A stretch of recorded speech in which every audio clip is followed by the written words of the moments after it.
Recuerdo que desde niño, mi abuelo Octavio tenía la costumbre de contarme historias de terror y hoy, a sus 84 años de edad, gracias a Dios aún está con nosotros. Son mis hijos los que ahora se deleitan con sus experiencias paranormales.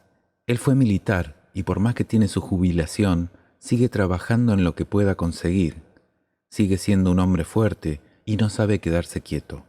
Su carrera en el ejército le sirvió para que pudiera ingresar a trabajar como guardia de seguridad en el banco de la ciudad.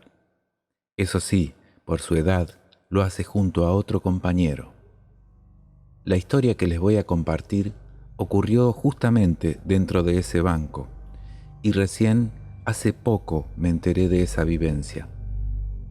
Cuenta mi abuelo que las cosas extrañas las notó desde que comenzó a trabajar allí. Su compañero Carlos había entrado un poco antes, por lo que ya estaba acostumbrado a los sucesos que ocurrían en ese lugar. Las sillas se movían solas, algunos de los muebles cambiaban de lugar por sí mismos y se escuchaban voces, entre otras anomalías. Lo espeluznante es que, a pesar de haber muchas cámaras de seguridad, ninguna puede captar nada. Es como si sufrieran algún tipo de interferencia justo en el momento en que ocurren estas cosas. Por lo tanto, no hay registro en video de esa actividad paranormal. Cuenta el abuelo que siendo más o menos la 1 de la madrugada de un 10 de abril, los dos guardias estaban mirando a través de las puertas de vidrio de la entrada. Habían notado un carro estacionado al frente, del que bajó un hombre que comenzó a merodear por el lugar. Pero de repente tuvieron que dejar de vigilar esa parte. Escucharon voces que comenzaron a sonar desde el segundo piso. Por más que sabían que se trataba de alguno de estos eventos paranormales, sí o sí tenían que ir a revisar. Su compañero le dijo que él subiría a mirar y le pidió a mi abuelo que continuara en la planta baja. Mi abuelo lo vio subir las escaleras y perderse en la oscuridad. Pasaron unos minutos y como Carlos no volvió, se acercó hasta la escalera y desde allí le habló, pero su preocupación comenzó al no recibir respuestas.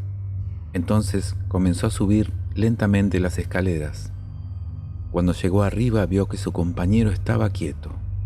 Lo llamó por su nombre, pero éste no respondía. Al llegar a su lado vio que su rostro estaba pálido, mirando hacia un rincón. Cuando él también miró hacia el mismo lugar, entendió lo que le pasaba a su amigo. Había una mujer vestida con ropas antiguas, con anteojos y traje formal, pero eso era un fantasma, pues su cuerpo por momentos desaparecía y volvía a ser visible. Se trasladaba de un lugar a otro, como si estuviera trabajando. Era como si esa alma no supiera que ya no debía estar allí. Luego la vieron ingresar a una oficina y allí se perdió. Mi abuelo ayudó a reaccionar a su compañero, porque a pesar de que estaba acostumbrado a estos eventos, hasta ese entonces nunca había visto una presencia tan claramente. Los dos bajaron casi corriendo y se quedaron en la sala de espera. Se sentaron unos minutos, ya que a su amigo le temblaban las piernas, pero eso era solo el inicio de lo que pasaría esa noche. Ni siquiera habían pasado 10 minutos y empezó el otro fenómeno.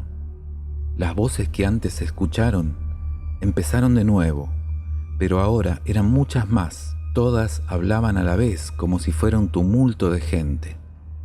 Su colega se aterró mucho más a tal punto de pedirle a mi abuelo que salieran inmediatamente de allí. Sin embargo, no lo pudieron hacer, porque esa cosa apareció de repente. Lo describieron como una sombra con forma de humano, pero gigantesca, que se movía ligeramente como si se tratara de una hoja de papel. A continuación, comenzaron a escuchar gritos, o más precisamente, pedidos de auxilio. Cuando voltearon a mirar hacia el lugar de donde provenían, aparecieron un par de personas ardiendo en llamas. Todo fue instantáneo, las llamas iluminaban el lugar, y en un momento dado, las personas cayeron al suelo y se revolcaban sin dejar de gritar, sufrir y agonizar. Es que podían ver como la carne de su cuerpo se caía a pedazos o se iba carbonizando. En medio de ese frenesí de horror, algo llamó la atención de mi abuelo y de Carlos desde la puerta de ingreso. Era su jefe, y a su lado estaba aquel hombre extraño que caminaba por la calle levantando sospechas. La luz de las llamas dejó de iluminar el recinto. Al regresar sus ojos hacia ese sector, la manifestación había acabado.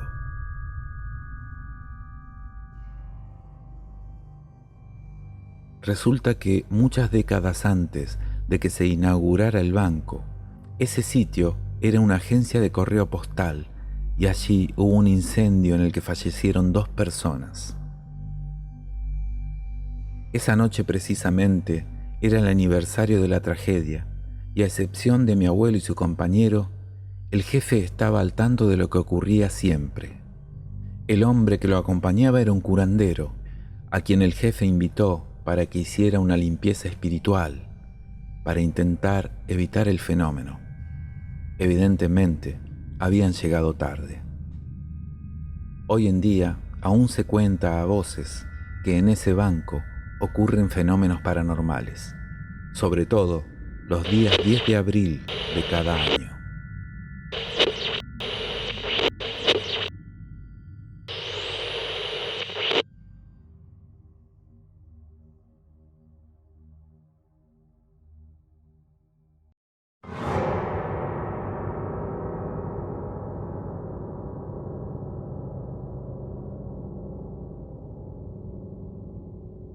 Era niño cuando mi abuelo me contó el siguiente relato y doy plena garantía de que fue real porque aún conservo las pruebas.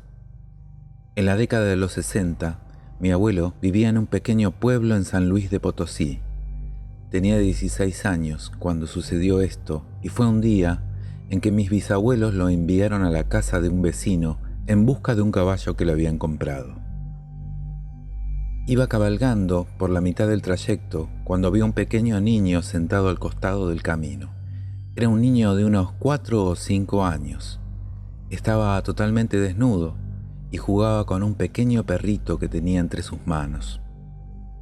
El niño se puso de pie y siguió con la mirada a mi abuelo hasta que terminó de cruzar. Mi abuelo no prestó demasiada atención y siguió con su camino. Una vez que llegó a la finca, se reunió con el dueño y éste le entregó el caballo y luego de conversar por unos momentos se despidió y emprendió el viaje de regreso. Y cuando llegó al lugar donde encontró anteriormente al niño, ambos animales comenzaron a enloquecer. No vio al niño por ningún lado, pero sí encontró el cadáver del pequeño perro. Estaba cubierto de sangre. El abuelo seguía sin entender por qué los caballos seguían asustados, hasta que bajó su mirada hacia el suelo y lo que vio le hizo estremecer hasta los huesos.